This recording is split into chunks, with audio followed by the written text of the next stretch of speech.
Welcome back to another Hanashi round. Today we're talking about the 10th episode of Kaminoto. And this episode has a lot of stuff that happened, and yeah, I still don't know how to feel about a lot of that. To me, just a heads up, it was an improvement somehow to last week, but still I feel it is very rushed. Like there is a lot of things. They could have even done 2 episodes of this and went into some more important details. It feels like a lot of things happened, a lot of things were brushed over, and I had my trouble actually 100% understanding what's really going on, like the motivation of what's the girl's name? The girl that left. Yeah, whatever her name is. Yeah, exactly. And another thing is I really got recommended to read the manga to understand the anime better, because apparently the anime is rushing through a lot of things. Now we should be up to chapter 55-ish, and I mean it's only the 10th episode, and putting 10 chapters in per episode basically is quite a lot, I think. You really get the feeling that the studio is trying to Crunchyroll the most content into what they have. And like I said in one episode, or in the last, or this one before, it still is not Tokyo Ghoul season 3 or 4 level of confusing. So far they're doing an alright job, I think. But to me, it does not feel like they're rushing or skipping stuff.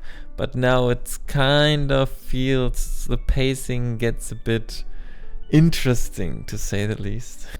It's a pure exposition episode, which is fine to have sometimes. And normally I'm quite annoyed when the exposition gets totally out of hand and the easiest thing take 1 or 2 episodes to explain. But here there is such a rich background of intrigues, more or less, that a little bit more explanation or a bit more of understanding the characters better, like having episodes for singular characters to get a bit more emphasis out of it. For example, I totally thought that ain't nobody got time for that.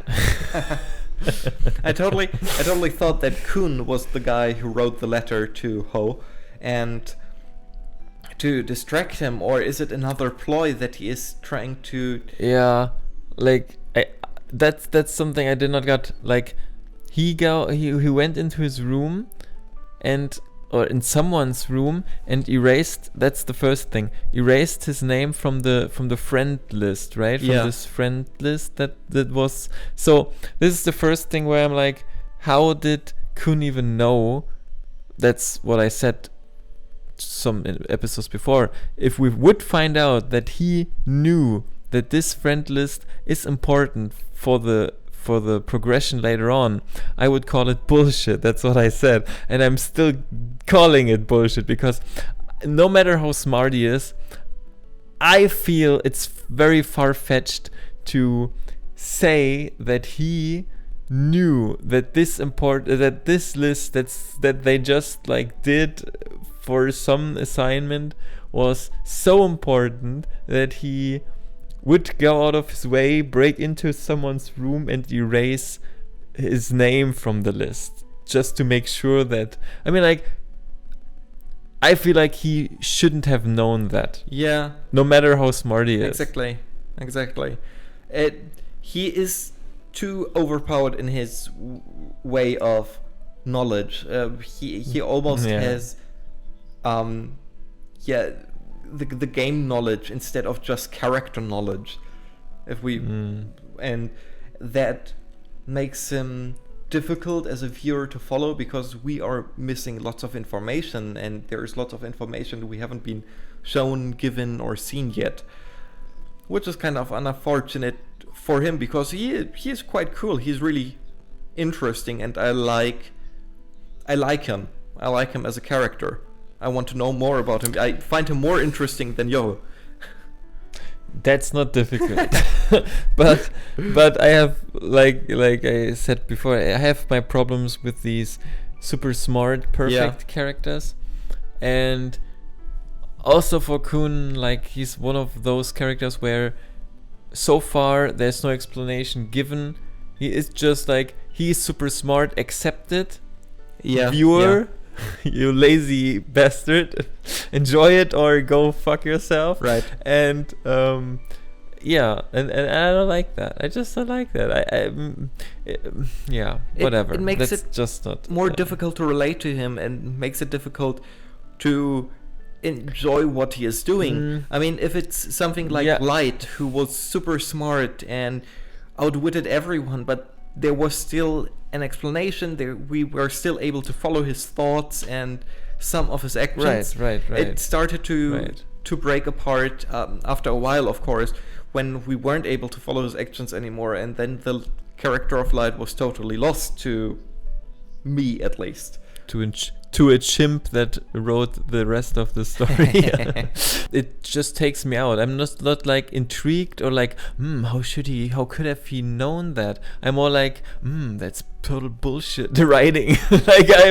Like it breaks the universe kind of for me when there is a character that is just too perfect, you know? That is right, but so it's like, I think that's a whole other topic we can make through one day. Sure.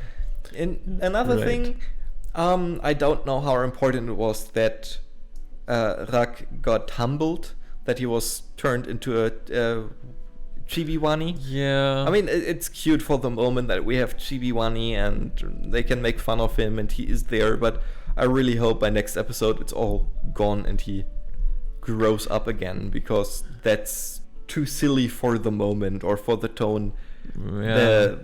I'm all for comedy in certain situations, but it has to be fitting, and this was too cartoonish for me. But I feel like the tone overall changes. I'm not saying it's falling apart, I'm just saying it's changing. Yeah, it's very shifty all the time.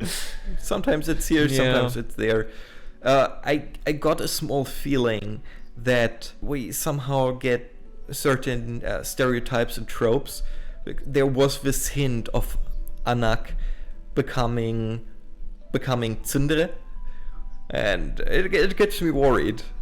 He already has the harem character traits. Yeah, well, I'm not so worried about that, to be honest. But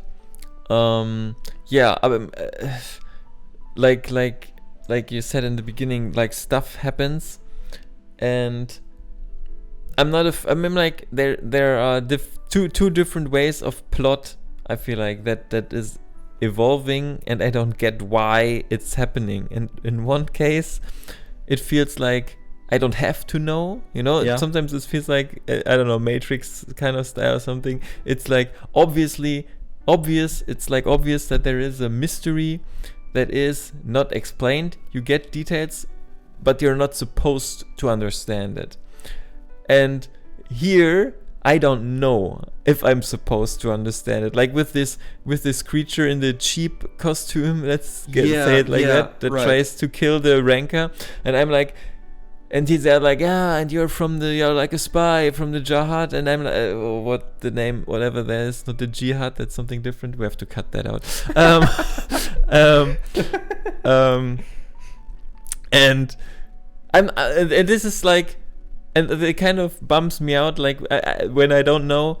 Okay, should I understand what the implication is, or should I just like get that there is something going on that I am not supposed to understand yet, and I'm not sure which one it is, if I should make sense of it or not, and that's kind of, I don't know, that's, Yeah, to me, I sometimes feel, am I right now way too stupid to understand anything that's going on, or is it this show not fully explaining things, just randomly inserting it. And maybe it's part of the like maybe it's on purpose. Maybe they want to build up the mystery, and they don't want me to understand it just yet. They just want me to know that there is something going on. But the fact that sometimes the plot moves so fast, and we all heard these words and kind of ranks, and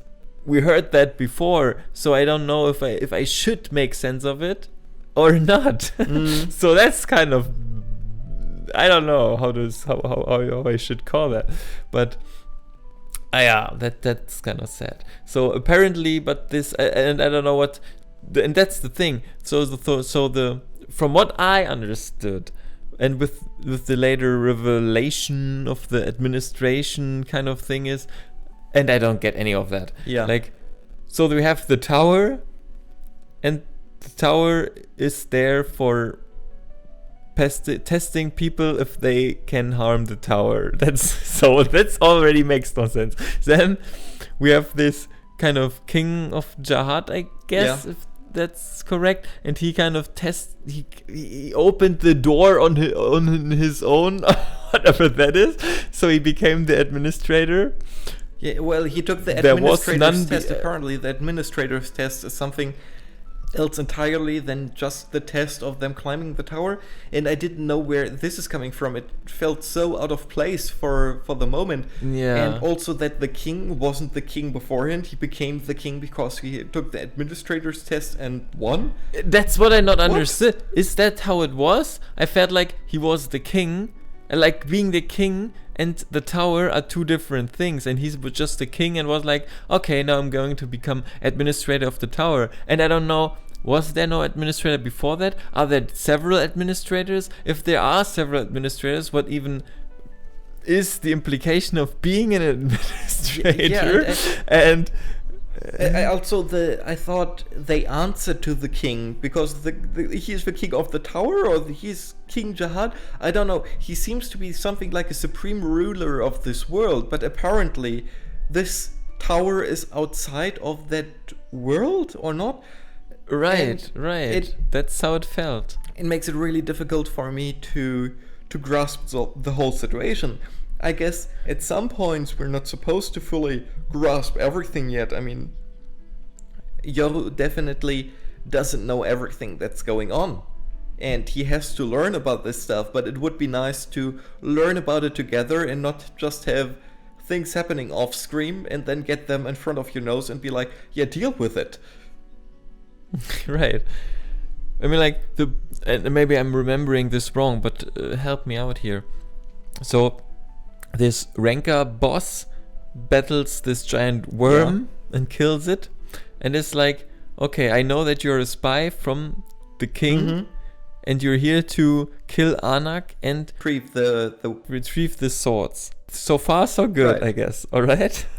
And then he's like, and I'm here, and I've sworn an oath kind of to the king as well to protect the tower, and so I'm on your side. And that's let's get to the point where you think the king is the supreme ruler of everything. So yeah, is he or is he not? If right. He is, why send a spy into the tower if he owns the damn place? Basically. So why not that makes no sense. Use the administrators and the director to kill her right off. I mean, he probably has the abilities that he is stronger than her. I mean, she couldn't even win properly against Dorsey, so how would she win against someone like the director?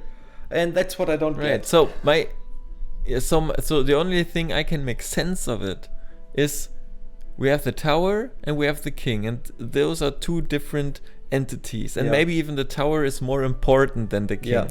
And the king is just very powerful, and he became an administrator at the tower to at least have some kind of say over stuff that is going on, but he has no real authority there, not really. So he cannot go in there and tell them to kill someone he does not like, because that's out of his jurisdiction. Is that a word? Something like that is a word. I would have liked more information on the irregular thing beforehand. Totally. It kind of felt off. I thought the irregulars were just people that didn't return to the tower or didn't try it multiple times. That's what it sounded like or what it felt like. And now to hear that the regulars are all people that were chosen, but chosen by whom? It felt like they had the desire to climb the tower, to get their wishes fulfilled. And suddenly they are there because someone else chose for them. And that's what I didn't get. And what about Rachel? Is she also an irregular, or is she irregular? And if so, who chose her? You're right, because we've seen both of them like entering the tower in a similar manner. They're not like, there was no guy who was like, oh yeah, what, I chose you. They were just like, oh, there's the door, I'm going through it. So either she's an irregular too, or more confusion. I know. And basically. And I just add, after this episode, I totally dislike Rachel. Like every shred of interest or likability she had is gone by now. I think she's just a terrible person for some reason, and she is very, very not nice. I don't understand what. Apparently she left Yoru behind because he is annoying and bothersome, and when they meet up again and she sees that he is stronger than she expected, she's still like, no, I don't want to have to do anything with him because he will hold me back, blah blah. What's her deal? Yeah, there are a lot of questions about her as well, because what's her real motivation? If like just seeing the stars, is that really her motivation? Like, come on, that can't be it, right? And I feel that's the next part that gets me confused. I mean, if they're chosen by someone else, they have something like a task to fulfill. Maybe, alright, fair enough, they get to a wish granted, but they seem to have the big desire to climb the tower to get something, and now they're suddenly also chosen by someone else. What do the people that choose the chosen ones from getting up there, or are they chosen by destiny? Yeah, I agree. I agree with that statement. I mean, like, it's just confusing me. Like, if you get chosen, I mean, like, they're trying to test the people that could be a threat to the tower. Why, if the goal is just to kill or get rid of people that are problem or could be a problem for the tower, why would you even let them climb the tower? Just kill them off at, like, oh, you could be potentially a problem for the tower, so we're just going to kill you. Why are they going through this whole super difficult test, and like a dozen people die at the test anyways, and some don't, and they return?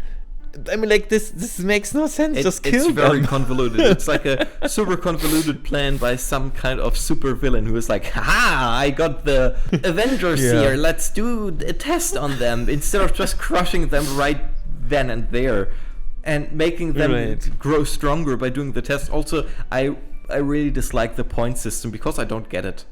Where do the points come from? Why do they have it points? Was never properly explained. Yeah. I just don't like it. It takes me out of this whole survivalist feeling. It makes it too clinical. But that's just me. Maybe people love the testing kind of thing because it reminds them of school, and because high school especially was the most amazing place you've ever visited, right? No, but maybe I think it could work better if they have no points whatsoever. Just make it like mysterious, like the ranker rank you. That's their purpose, and you don't know why they do that, and it's just you pass or don't. Or make it super clean, like super clear, like, okay, you have this much points for this action, you gain points for these actions, you lose them. Make the math. Exactly. So, but it's like neither of that. Right. Especially since you can gain the points by fulfilling special tasks, like how they were able to if the It got away in the tag game, they got, what was it, 10,000 points? But if they were able to catch the Rancor during the game, they got 20,000 points. But you can also use... Or wasn't it 100,000 points? Something like that, but a certain amount of points they got.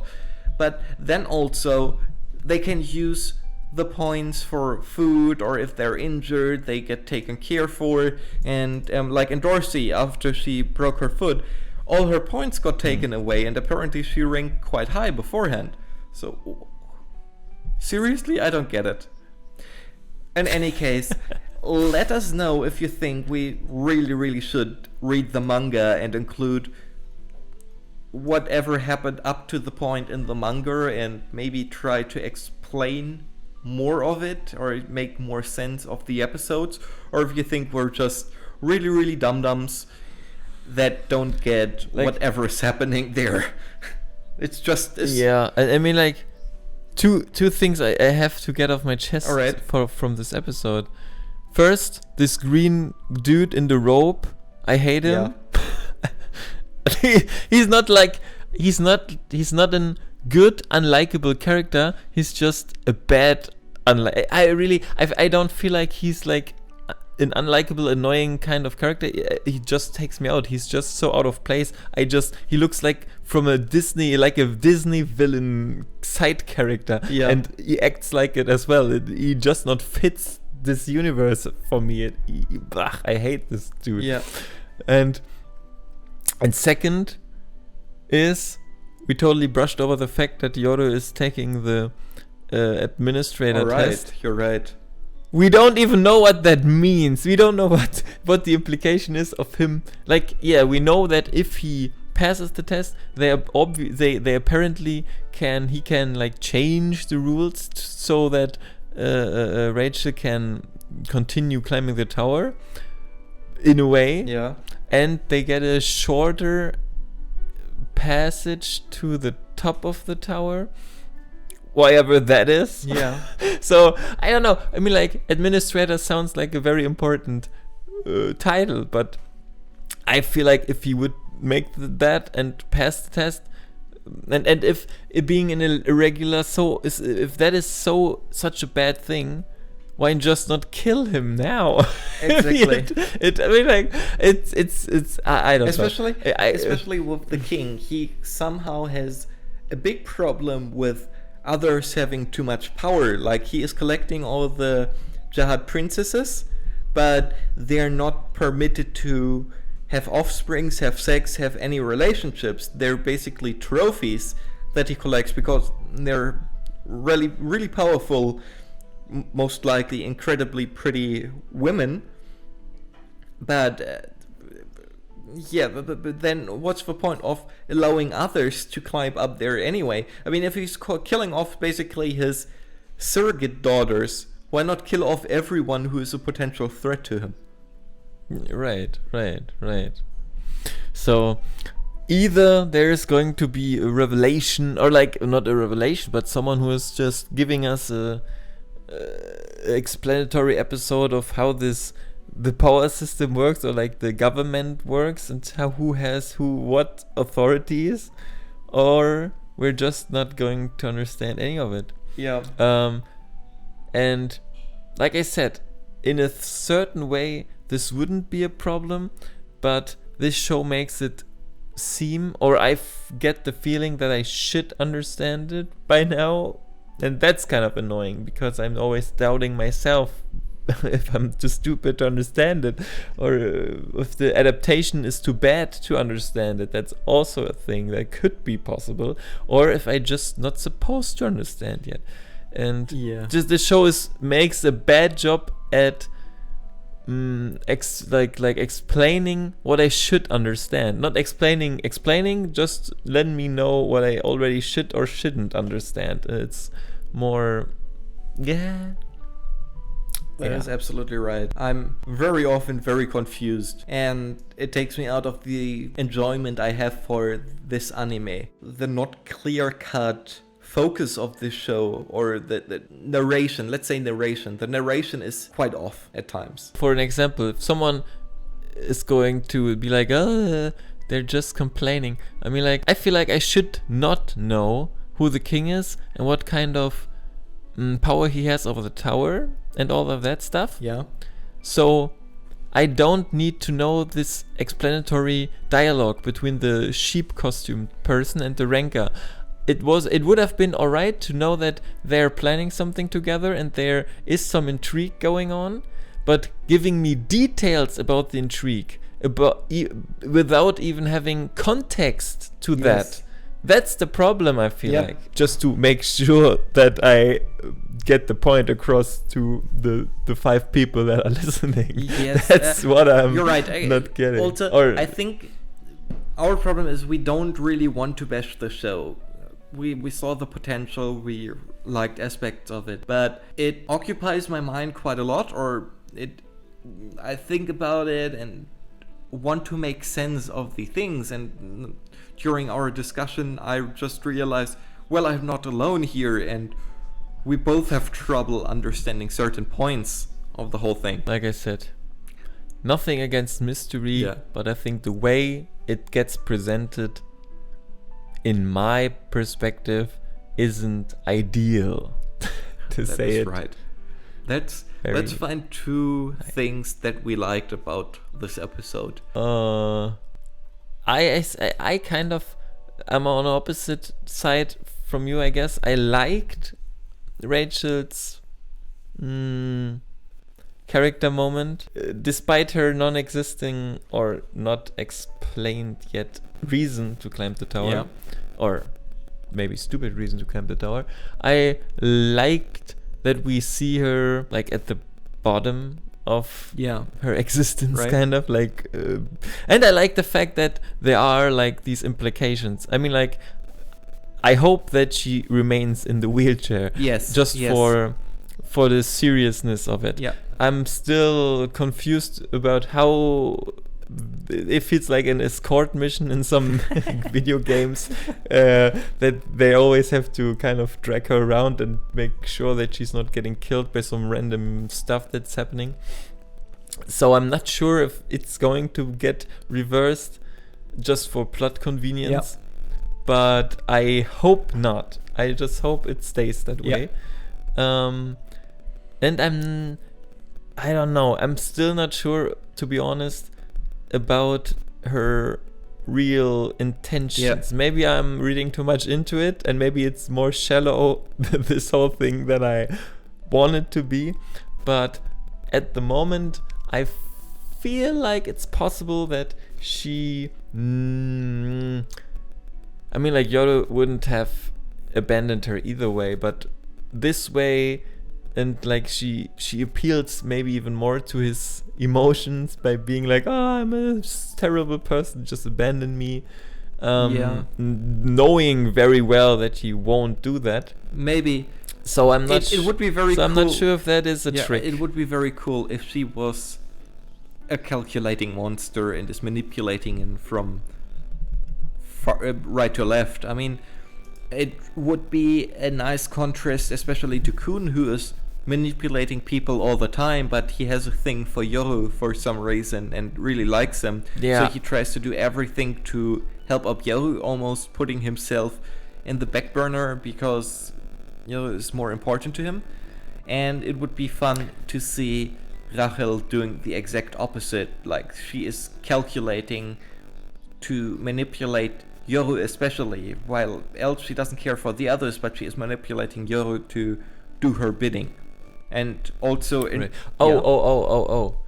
and one thing, I don't know if that is obvious by now, and I'm just stating the obvious, but I feel like this other big guy from Rachel's group is some kind of, I don't know, some kind of projection or something that is Rachel like creating herself. That's why he disappeared after she got stabbed, and Dorsey said that he was already with her when when she met her. So maybe that's the reason how she is going to not be useless later on maybe they just switch bodies or something. I don't know. But yeah, that's just something I wanted to point out. Now that would be interesting if he was something like a puppet for her. Maybe she sealed her soul in him, kind of thing. So whenever she knew she might get off sometime, and so he took the blow for it, that she can steal the bodies of others and make them into a husk or into a puppet. I don't know, but yeah, the idea that she is certainly more evil than she leads on is... Let's hope so. Yeah, let's hope so. It would be actually This really would cool. give It some would be very depth cool to the show. if she tried to manipulate Yul from the very beginning and made herself helpless. Maybe she can walk and she is just pretending to not be able to walk. So Yul is taking the administrator test. She knew he had to go into the tower by himself and open it himself. That would be so cool. Maybe she knows his background, Yeah. knows his secret, who he really is, and the whole thing is a manipulative. That would be awesome. Yeah, that would be. Yeah. I'm still wondering about her eyes. There's something off with her eyes, in my opinion. I don't know if it's true, but it would be so cool if she was the true villain of the show.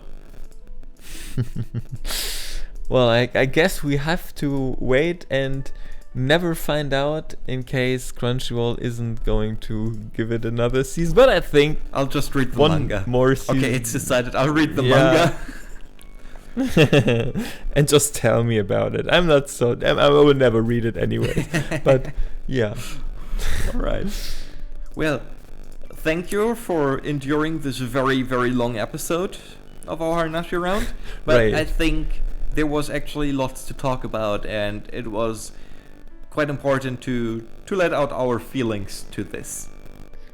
Right, and tell us if you are as confused as we are, and if you are a source material reader, just the fact if we should be able by now to understand like what we all rambled on about, or if that is supposed to be still a mystery. That would just be reassuring to know that we're not stupid. Exactly. Basically. Right. So then the usual stuff: thumbs up, likes, subscribe, ring the bell, and leave us the fuck alone. Exactly.